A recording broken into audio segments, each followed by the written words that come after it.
It's all part of the fun. Listen, the Abarbanel, the great commentary, the Abarbanel at Bereshis, he asks the following question. He actually asks, one of the classic commentators. He led the Abarbanel led the Jews out of Spain in time of the Inquisition. He was the Jewish leader.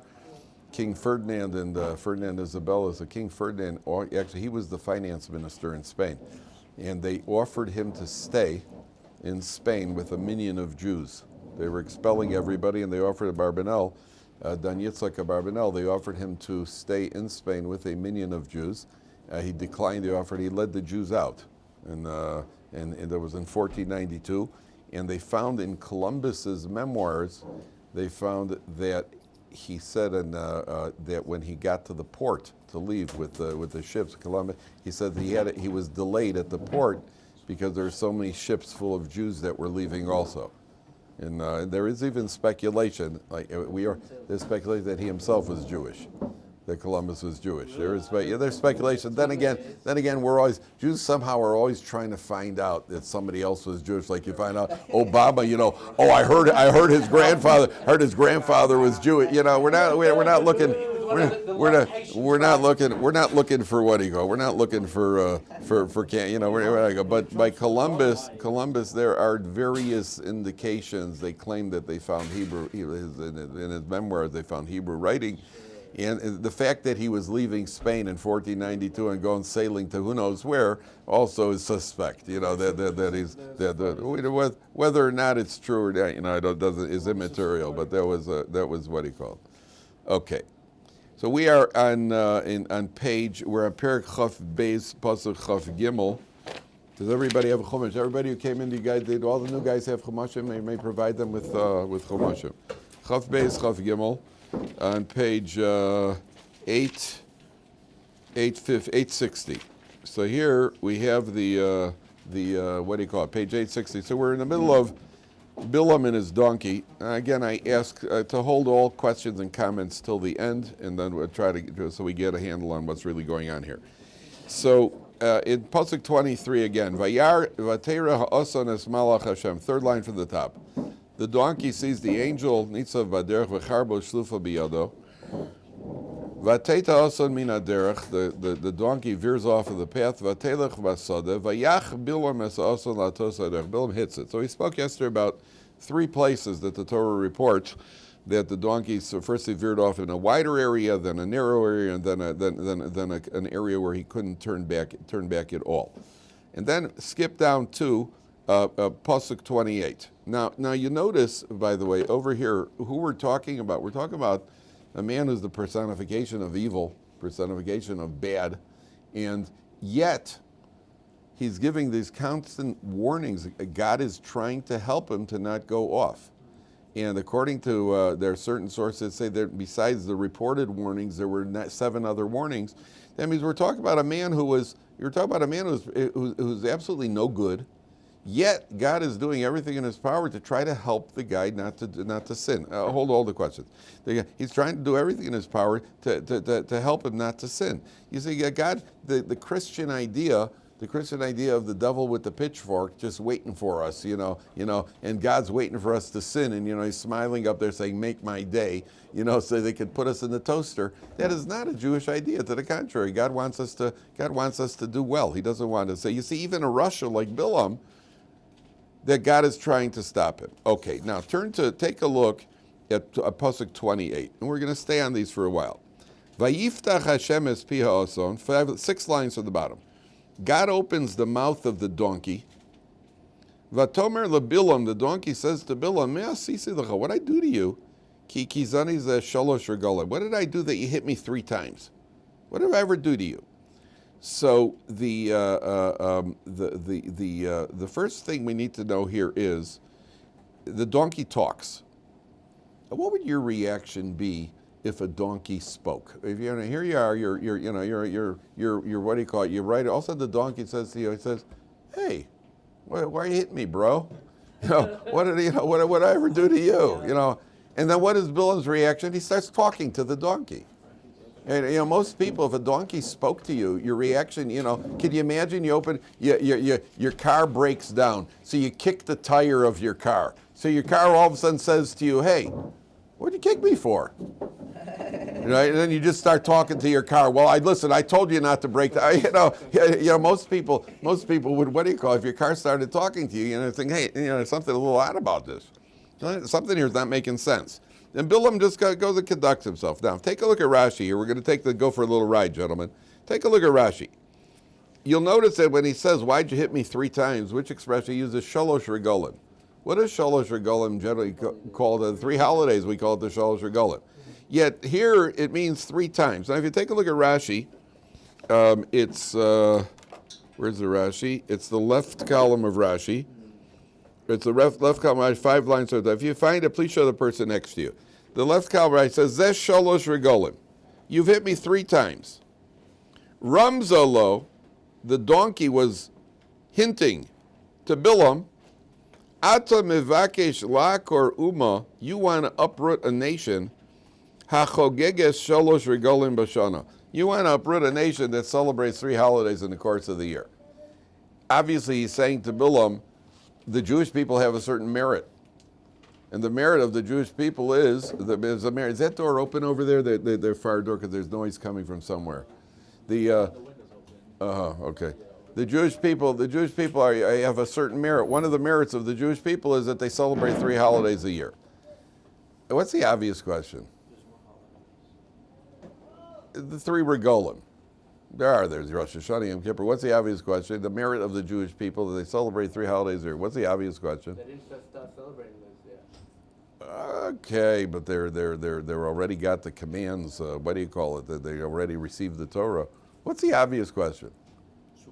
If I asked you, well, what are the merits of the Jewish people? What's the first thing that will come to mind? We keep Shabbos. We don't eat we don't eat non-kosher food. We don't kill people. We don't what do you call it? We don't buy retail. We don't what do you call it? Jewish people have a lot of merits. The Jewish people. Why? What's unique about the 3 holidays that's what the donkey calls to mind? By the way, when it says the donkey spoke, according to all commentaries, this was not an intelligent thinking donkey. This is, what's that thing, AI? Is that what it's called? Artificial intelligence. This is AI. This is the original AI. See, everything's in the Torah. Everything's in the Torah. This was not a what do you call it? This was not intelligent. God opened the mouth of the donkey and the words came out. I don't know, those of you who are not, I don't know if any of you are aware, back when I was a kid, they had a show on TV called Mr. Ed.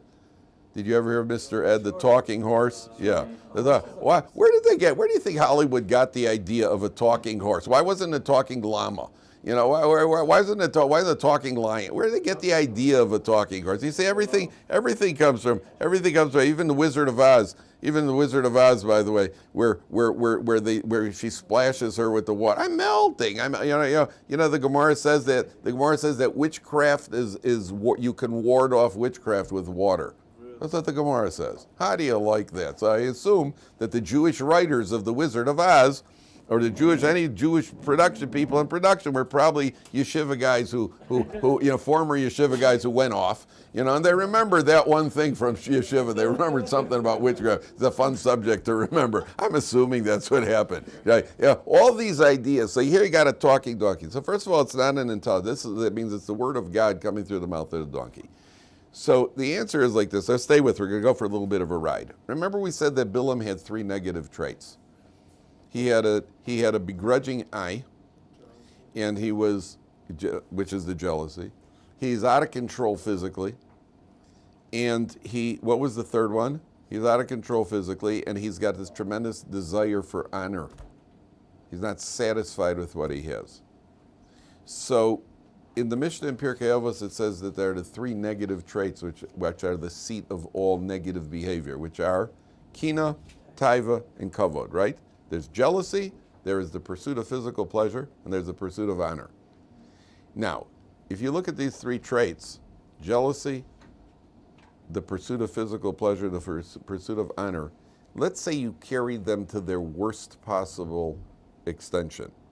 Jealousy, the original jealousy in history led to what? Murder. To murder. Cain killed Hevel. And by the way, the word Cain is related to the Hebrew word kin'ah, which is jealousy.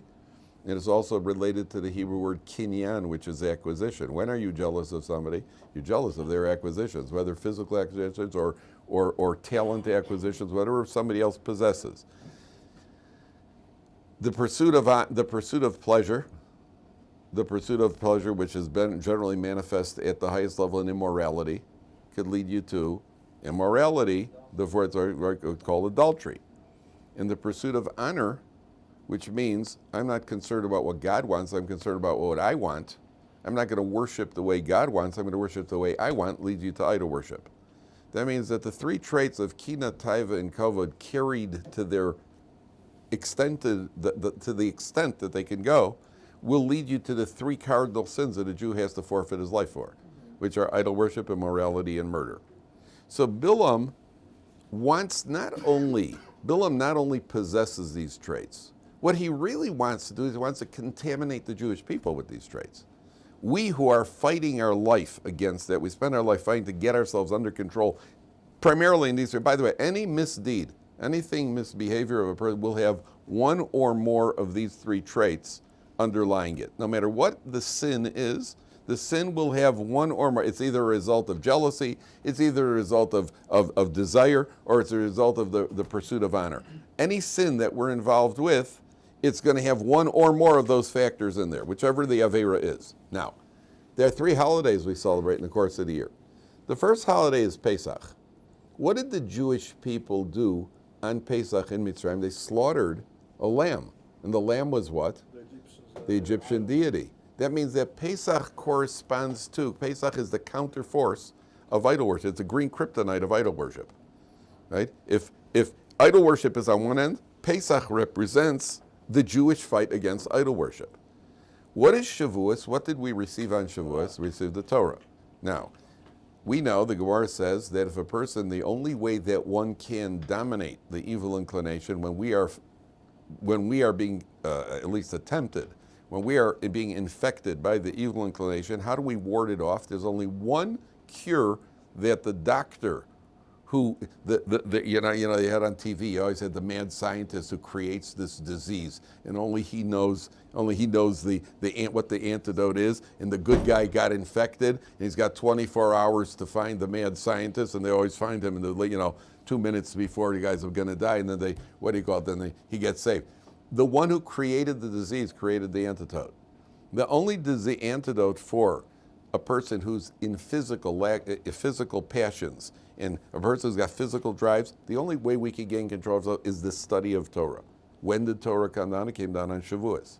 So the second trait of Bilam, which is taiva, which is desire, physical desire, which holiday represents the counterforce? Shavuos.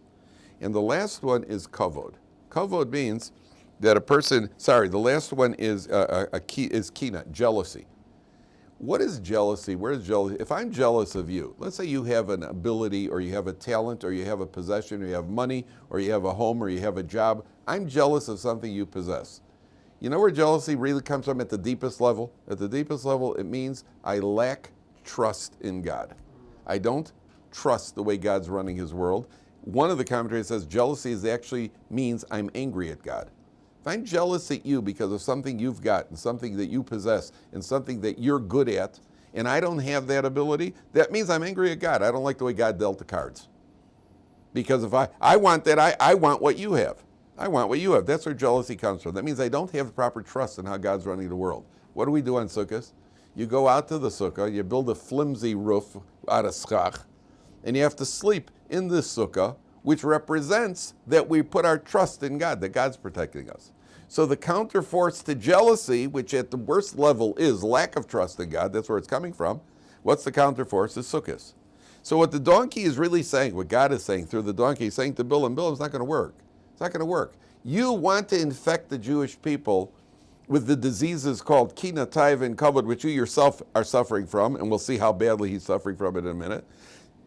The Jewish people have the three holidays. They celebrate the three holidays. It's not going to work. So give up the fight right now. Number one. Number two, other commentaries say, on the holidays, what did the Jewish people do on the three regalim? They all converged. All the men went to Yerushalayim. Nowadays, they go to Uman. right? But well, that's only on Rosh Hashanah. But back in the day, what happens today in Uman, that happened every holiday where the men went up to Yerushalayim. They celebrated in Yerushalayim on the holidays. They had to bring sacrifices and so on and so forth. Well, who did you leave out by the borders? And the children. The borders were completely unprotected. Yet God promises in the Torah that you'll go up 3 holidays and your enemies will not invade you. That's what it says. So what's the message is to Bilam? You're trying to hurt the Jewish people. You're trying to hurt the Jews. You want to go curse them and hurt the Jewish people. It's not going to work. They celebrate the 3 holidays, meaning the same way that they're protected during the 3 holidays, they're going to be protected from you. It's not going to work. Okay? So what does Bilam do? So then Bilam, that's what the donkey says to Bilam. So Bilam, instead of being shocked and saying, whoa, the donkey's talking, what does Bilam do? The donkey says, why'd you hit me? 3 times. 4 lines from the bottom. So Bilam just carries on a conversation. Vayomer Bilam la'osa ki hisalalta bilu yeshcherev biyadi ki atar agdicha. Because you mocked me by not being cooperative. If I had a sword in my hand, I would have killed you. I'd kill you right now on the spot. So at this point, the guys who are with him, the high officials, they're all trying to stifle a laugh. Now, here this clown, this guy's going to curse an entire nation, but to kill his donkey, he needs a sword. He can't just curse the donkey.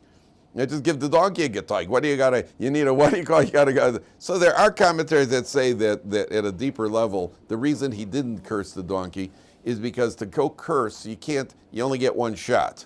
You only got 1 bullet in your gun. And he didn't want to waste it on the donkey. He needed it for the Jewish people. So he needed a sword for the donkey. Whatever the case is. So look what the donkey says. He says, I'd kill you. Now here comes. Get ready, gentlemen. Vatomer asan el Bilam. The donkey said to Bilam, I'm your donkey that you've ridden on your entire life. Have I ever done this before? Have I ever been uncooperative before?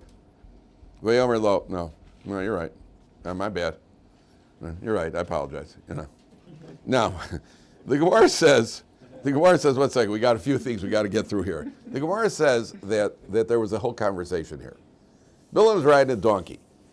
So the high official said to Bilam, how come you don't have a horse? Horse is much more respectful, much more honorable. He says, I left it at home.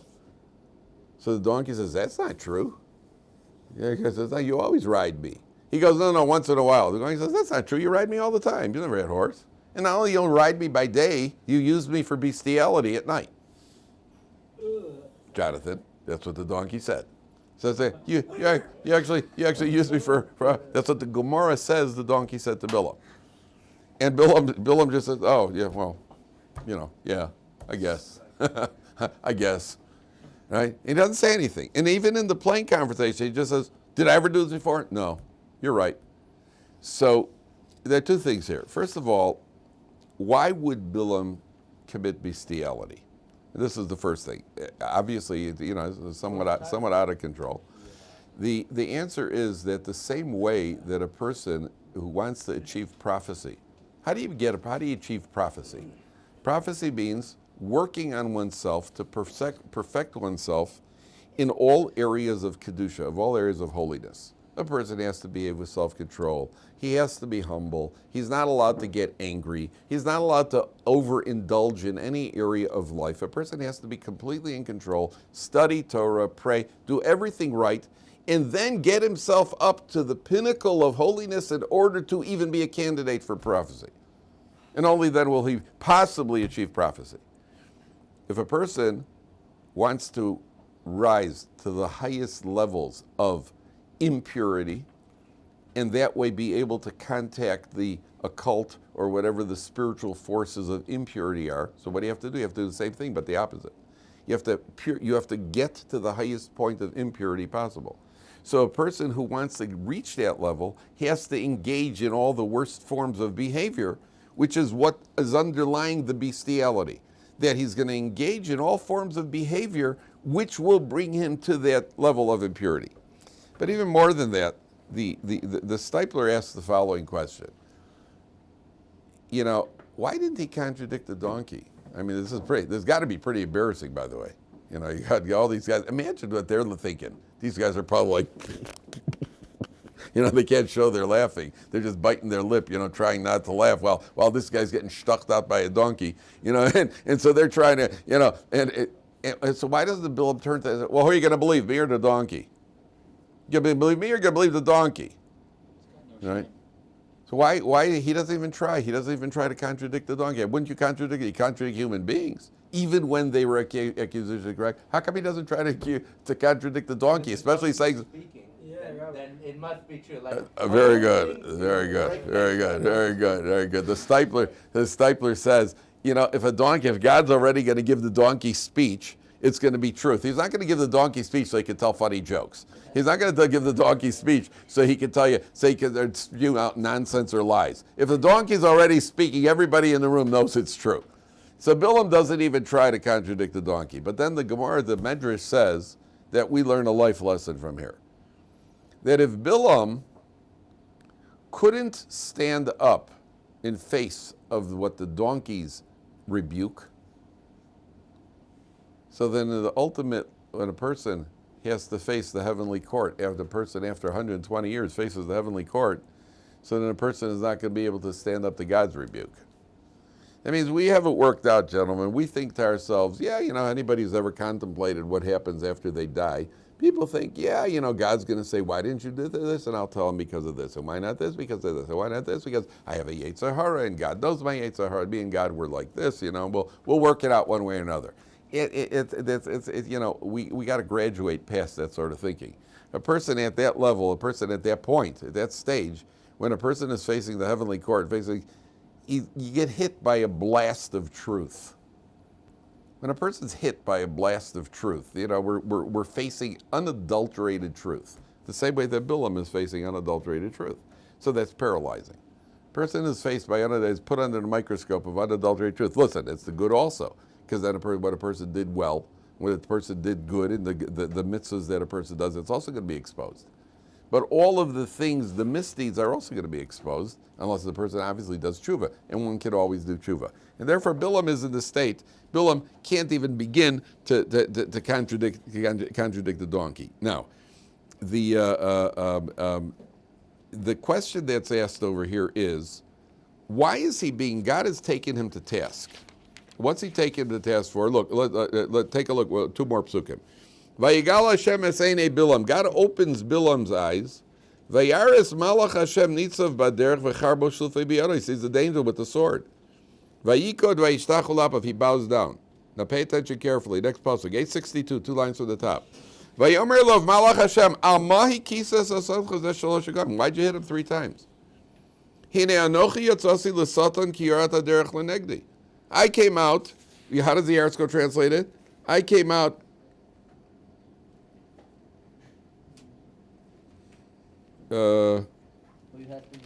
Behold, I went out to impede for you, hastened on a road to oppose me. So the Malach says, why'd you hit him 3 times? I was standing here blocking him. Why'd you hit him? What's the Malach doing? The Malach is asking him 2 questions. He's taking him to task for 2 things. He's saying, number 1, why did you need 3 messages here? You didn't see that something was up? You didn't see that there's a problem over here? You didn't see that something odd is happening in your life over here? You're on your way to curse the Jewish people, and very coincidentally, your donkey keeps veering off. You didn't pick up on that? You didn't pick up on the nuances, right? Sometimes people don't pick up social nuances, right? Here you got a spiritual nuance. You didn't pick up on that you're doing the wrong thing? You who are always reading signs and omens and this, that, and the other. I don't know if you guys ever saw the movie The Omen. You ever see the movie The Omen? Oh, I had nightmares for weeks. Oh, that was creepy. Right. Yeah. You don't remember that? You don't like Damien? Damien! Yeah. I had that ringing in my ears. Yeah. Even The Exorcist wasn't as bad. Whoa, that movie, that guy, that nurse, she got me, boy. I couldn't. Damien! Oh, terrible. So the what do you call the horrific. Why would I do? And here I paid money to go and ruin my life for the next 3 weeks. To go there. And we're funny. I went to saw The Shining with Jack Nicholson. I was in the lobby after 15 minutes. I couldn't take it, which was fine because my brother had been already out there after 10 minutes. So the 2 of us waited for our third friend, the weirdo. He had to watch the whole movie. Do I like Jack Nicholson? Do I know Jack Nicholson? I am Jack Nicholson. No, I don't know Jack Nicholson. I know Jack Nicholson without being in a strike could give you the creeps without being in a frightening movie. So what do you call? So what you watch it? You're a man who's always looking at signs and omens and everything else, and all of a sudden you can't read signs now. That means you didn't want to. And Bilam's response is, I'm skipping for 1 second. Look at Pasuk Lamed. We're gonna come back to Pasuk Lamed. Look down 2 lines. Look how Bilam responds. V'yomer Bilam el Malach Hashem. Bilam says to the angel, Pasuk Lamed 34, 7 lines to the top. Chotasi, I sinned ki lo yadati ki ata nitzav likrasi v'derech. I sinned because I didn't know you were there. I don't know if you didn't know, so why is it sin? If you didn't know the angel was there, why is it considered sinning? The answer is, you should have known. There are a lot of things in life where a person tries to plead ignorance. It's like you walk into the house and they open up the freezer, and there's a pan full of brownies. So I eat some. And my wife says, oh, that was for the Kiddush, this Shabbos, because I didn't know. Oh, you didn't know, huh? I see. He didn't think to ask either, right? You didn't think. You didn't know. You didn't know. Or you didn't want to know. I told you. Your wife says to me, hey, I was in the kitchen. I got Friday morning. Wife says, hey, last night there were 2 fresh blueberry pies in the refrigerator. This morning there's only 1. How'd such a thing happen? I said, well, there was a blackout. The lights were out. I didn't see the second one. The what do you call it? Yeah. Oh, you didn't know. All of a sudden you just indulge without knowing. You're supposed to know. It's like if you see a burger on the table, you see a hamburger sitting here on the table, and you pick it up and you eat it. Then you say, hey, you weren't supposed to eat it. That came from a McDonald's. I was bringing it in for show and tell today, show people what they're not supposed to eat. Oh, I didn't know. Yeah. Well, you should have known, because we don't eat stuff without knowing. You don't just eat and then ask questions later. You should have known. You didn't see. You didn't see because you didn't want to see. A lot of times in life, I didn't know. I didn't know that. I thought it was Hefker. Oh yeah. It was sitting on the jar of peanut butter was sitting on a shelf in a supermarket, and I thought it was Hefker. I thought I'm allowed to take it. I thought somebody lost it. Oh, yeah. You're going to lose it now for 4 years because you're going to jail. Right? What do you mean you didn't know? What do you mean you didn't know? 1 second. Go back for a second. The angel says, why'd you hit him 3 times? The first thing you're taken to task for is because you're going to curse the Jewish people and you're ignoring the signals. That's a big avera, buddy. And number 2, I'm taking you to task for causing pain to an animal needlessly. You're also, why'd you hit your animal for?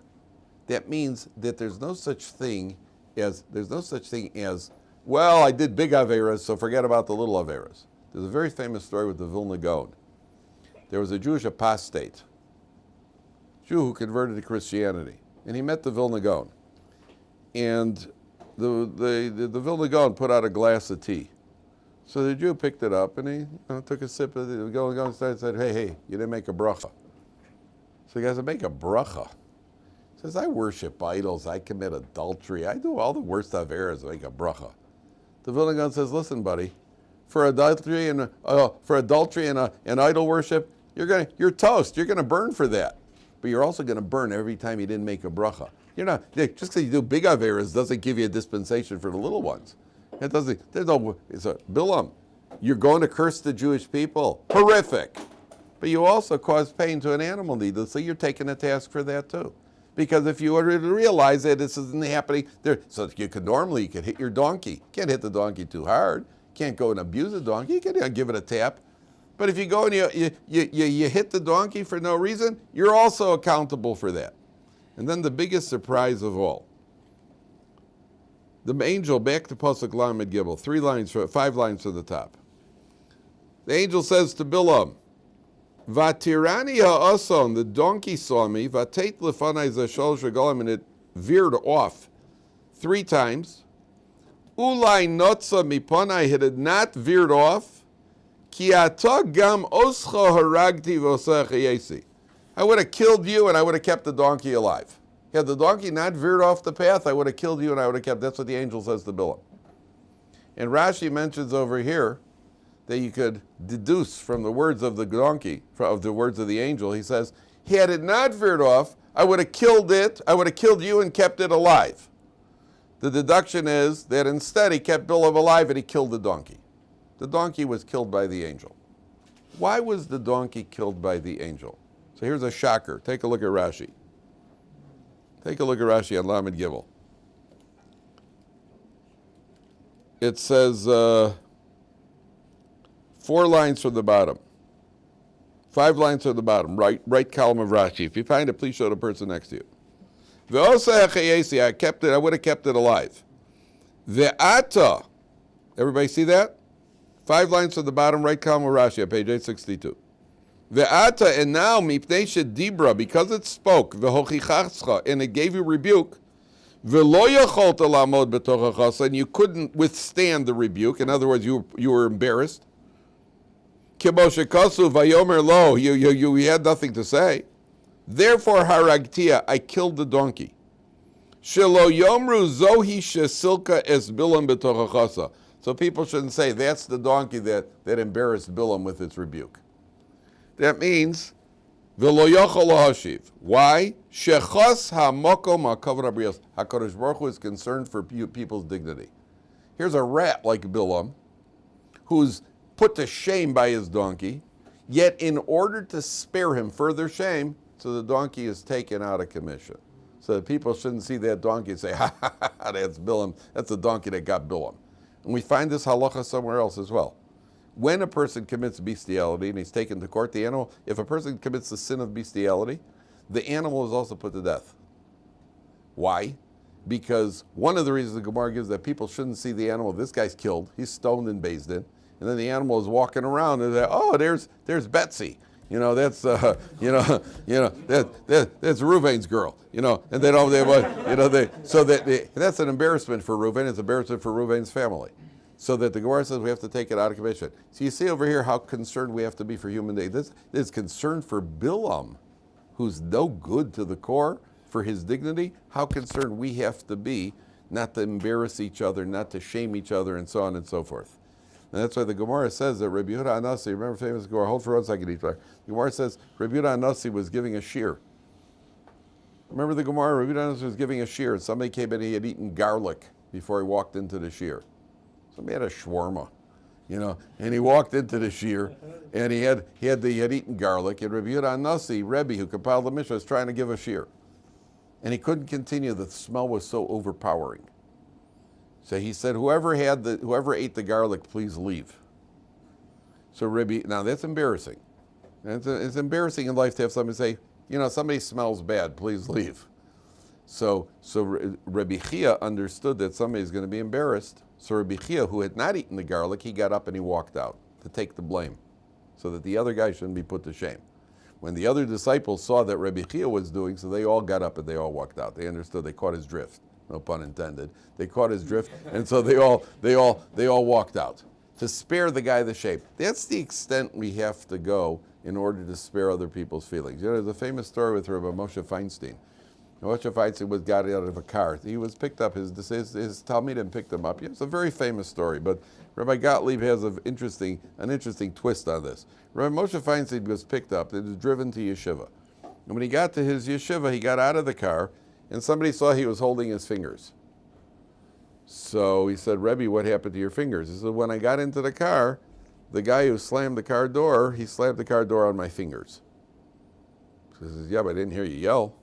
Most people, when they get, nobody shouldn't happen to anybody but our enemies, but a person gets his fingers caught in the door, so then they give a good yell. He said, you didn't yell. He says, yeah, I didn't want to yell because he would feel bad that he closed the door on my fingers. Now, the sensitivity to another person, this is the guy in pain and he's sensitive to the other guy. So Rabbi Gottlieb once explained that a person who gets his fingers caught in the door, there's a nerve impulse rushing to the brain that says pain, and it's rushing pretty fast. He said by Rabbi Moshe Feinstein, the sensitivity impulse was so finely developed that impulse was also rushing to the brain, and it got to the brain at the same time as the pain, or slightly before, or at the same time. so that he's able to control his natural reaction to yell out. So that's, if you got to be sensitive to a rat like Bilam, so all the more so how sensitive we have to be to people who are not rats. And by the way, we're not rats.